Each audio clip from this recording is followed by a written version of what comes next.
কলকাতার প্রায় অলিতে গলিতেই বেশ একটা দোকান কিন্তু প্রায়শই দেখা যায়, সেটা হলো তেলে ভাজার দোকান। এবার তেলে ভাজার দোকানে নানান রকম নিরামিষ চপের সাথে একটা চপ হয়তো আপনারা প্রায়শই বা কোনো কোনো দোকানে দেখে থাকবেন, সেটা হলো লোটে মাছের চপ। অসাধারণ সুস্বাদু হয়ে থাকে সেই লোটে মাছের চপ।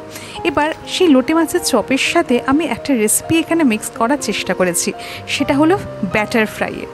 এই ব্যাটার ফ্রাইয়ের একটা রেসিপির কিছুটা অংশ এবং দোকানের যে লোটে মাছের চপের একটা অংশ নিয়ে আজকে আমি আমার এসটি অফিসিয়াল বেঙ্গলি ব্লগে আপনাদের সবার সাথে লোটে মাছের ব্যাটার ফ্রাইয়ের একটা দারুণ রেসিপি আপনাদের সাথে শেয়ার করতে চলেছি।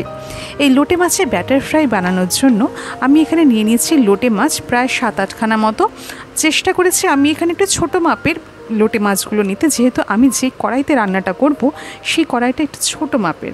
আপনারা যদি বড় লোটে মাছ পেয়ে থাকেন বা আপনাদের যে কড়াইতে লোটে মাছটাকে ভাজবেন সেই কড়াইটা যদি আকৃতি বড় হয় তাহলে অবশ্যই বড় লোটে মাছ আপনারা ব্যবহার করতে পারেন।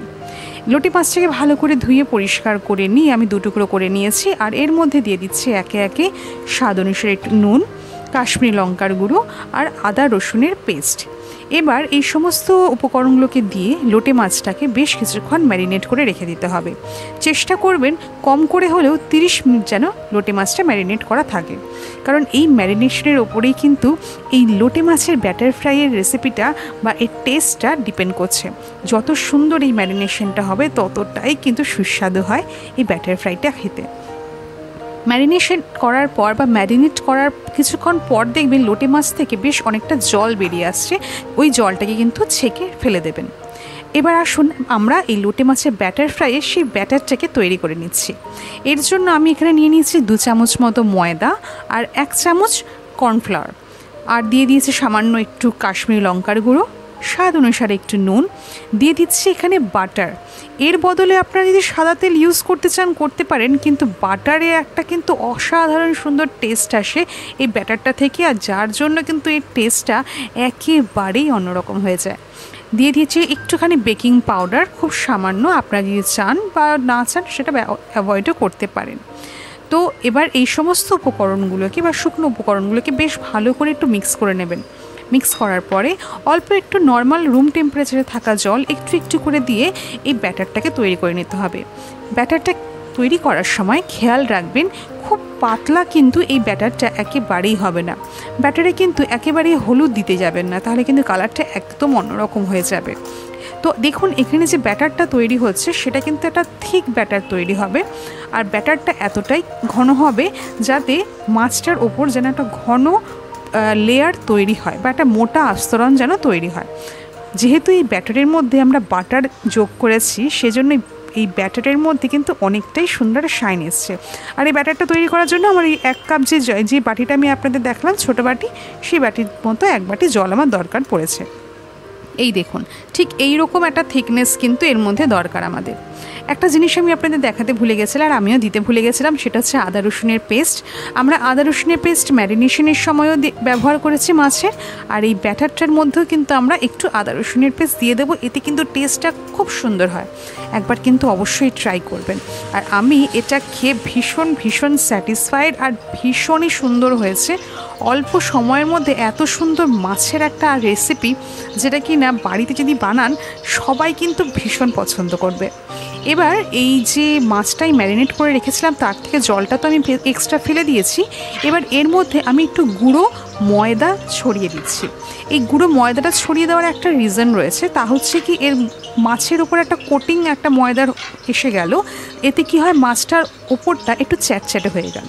চ্যাটচ্যাটে হয়ে গেলে এর উপরে কি হবে, যখন আপনি ব্যাটারে চোবাবেন, যেহেতু এই মাছের গাটা ভীষণ তেলতেলে হয়, ব্যাটারটা না একটুতেই ঝরে যায়, তো মাছের গায়ে ব্যাটারটা ঠিকমতো আটকাতে চায় না। সেই কারণেই একটু ময়দার গুঁড়োর ওপরে যদি ডাস্ট করে দেওয়া হয় গাটা একটু চ্যাটচ্যাটে হয়ে যাবে, আর ব্যাটারটা কিন্তু খুব সুন্দরভাবে কোটিংটা হয়ে যাবে এই মাছের ওপরে। দেখুন একটা সুন্দর মোটা থিক কিন্তু কোটিং এই মাছটার ওপরে হয়ে যাচ্ছে।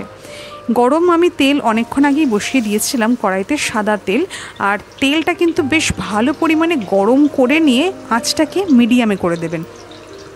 তাহলে কিন্তু এটা ব্যাটারটা যখনই আপনি এই ফ্রাইটা তেলের মধ্যে দেবেন দেখবেন সুন্দরভাবে ফুলে উঠেছে। যদি তেলটা একটু গরম কম থাকে না, তাহলে কি হবে বলুন তো, পুরো ব্যাটারটা মাছের গা থেকে বেরিয়ে একদম তেলের মধ্যে ছাড়া ছাড়া হয়ে যাবে। কারণ আমি নিজে এক্সপিরিয়েন্স করেছি, আমি নিজে এই প্রবলেমটা ফেস করেছি বলেই এতটা ডিটেলসে আপনাদেরকে আমি জানাতে পারছি। সমস্ত মাছগুলোকে আমি একটু একটু করে ব্যাটারে ভালো করে চুবিয়ে নিয়ে একে একে তেলের মধ্যে ভেজে নেব। সবসময় চেষ্টা করবেন এই মাছের ফ্রাইটা বানানোর সময় তেলটা যেন বেশ ভালো মতো গরম থাকে, না হলে কিন্তু ব্যাটার পুরো তেলের মধ্যে ছড়িয়ে যাবে।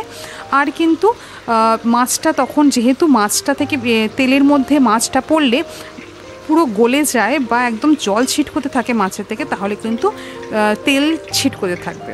তো চেষ্টা করবেন এক নম্বর জিনিস যেটা সবথেকে বড় টিপ, সেটা হচ্ছে ব্যাটারটাকে অবশ্যই একটু গাঢ় করবেন। আর 2 নম্বর টিপ হচ্ছে মাছের গায়ে কিন্তু অবশ্যই আপনারা ময়দাটাকে কোট করতে ভুলবেন না। আর তেলটা হচ্ছে 3 নম্বর টিপ হচ্ছে, তেল কিন্তু অতি অবশ্যই গরম বেশ পরিমাণে ভালো করে রাখবেন। তেল গরম করে নিয়ে আঁচটাকে মিডিয়াম বা একটু মিডিয়াম টু হাইয়ের দিকে রেখে দেবেন, তাহলে দেখবেন এই অসুবিধাগুলো হবে না। দেখুন কি সুন্দরভাবে তেলটা এখন বেশ ভালো গরম রয়েছে, আর অপূর্বভাবে এই তেলটা মানে ব্যাটার ফ্রাইগুলো একদম সুন্দরভাবে ফুলে উঠেছে। ঠিক বিয়েবাড়িতে যেরকম ব্যাটার ফ্রাইগুলো আমরা খেয়ে থাকি না, ফিশ ব্যাটার ফ্রাই, সেগুলোতে থাকে মাছগুলো ভেটকি মাছ থাকে। তো এই রকমভাবে লোটে মাছ দিয়ে একটা ব্যাটার ফ্রাই করে বাড়িতে অবশ্যই ট্রাই করে দেখুন। শুধুমাত্র লোটে মাছ না, আপনারা যদি বাড়িতে যে কোনো মাছ, যে সমস্ত মাছ আমরা বাড়িতে খেয়ে থাকি, সে তো ভেটকি তো অবশ্যই, কাতলা মাছ হোক বা রুই মাছ, এগুলোকে আপনারা ছোটো ছোটো কাটা ছাড়িয়ে ফিলেগুলো কেটে নিয়ে বা ছোটো ছোটো টুকরো করেও সেটাকেও কিন্তু এইরকমভাবে মাছে আপনারা ফ্রাই করে খেয়ে দেখতে পারেন। বা যদি চান পার্শে মাছকেও ঠিক একই রকমভাবে এরকম ফ্রাই করে আপনারা কিন্তু বাড়িতে ট্রাই করতে পারেন। সম্পূর্ণ ব্যাটারের রেসিপিটা কিন্তু একই রকম থাকবে। তো কেমন লাগলো আজকে আমার এই লোটে মাছের ব্যাটার ফ্রাইয়ের রেসিপিটা অবশ্যই কিন্তু আমায় কমেন্ট বক্সে লিখে জানাবেন। বাড়িতে ট্রাই করবেন, আর ট্রাই করে অতি অবশ্যই কিন্তু ফিডব্যাক কমেন্ট দিতে একদম ভুলবেন না। কারণ আপনারা জানেন যে আমি আপনাদের কমেন্ট পড়তে ভীষণ ভালোবাসি, আরও ভালোবাসি আপনাদের কমেন্টের রিপ্লাই দিতে। মাঝখানে বেশ কদিন আমার ভিডিওটা দিয়ে ওঠা হয়নি, কারণ শারীরিকভাবে একটু সমস্যার মধ্যে ছিলাম, তাই জন্য। কিন্তু এবার চেষ্টা করব সম্পূর্ণবার প্রত্যেক দিন আপনাদের সাথে এই সময় এসে আপনাদেরকে একটা নতুন করে রেসিপি এবং পুরনো রেসিপিগুলোকে আবার নতুন করে শেয়ার করতে। কমেন্ট বক্সে অবশ্যই লিখে জানাবেন কেমন হয়েছে। ভালো লাগলে প্রচুর শেয়ার করবেন। চ্যানেলটা সাবস্ক্রাইব না করে থাকলেন প্লিজ এই চ্যানেলটাকে সাবস্ক্রাইব করে নেবেন। ফেসবুকের বন্ধুদের কাছেও রিকোয়েস্ট এই পেজটাকে অবশ্যই ফলো করে নেবেন। ভালো লাগলে প্রচুর শেয়ার করুন, যাতে আপনাদের মতো অন্যান্য বন্ধুরাও যেন এই রেসিপিগুলোকে দেখতে পান এবং তারাও যেন বাড়িতে ট্রাই করতে পারেন। আজকের রেসিপিটা কেমন লাগলো অবশ্যই ভালো লাগলে আমাকে কমেন্ট বক্সে লিখে জানাবেন। আপনাদের কমেন্টের জন্য কিন্তু আমি সবসময় অপেক্ষা করে থাকি। আজকের মতো তাহলে আসি, দেখা হবে আগামীকাল অন্য একটা ভিডিওতে। টাটা।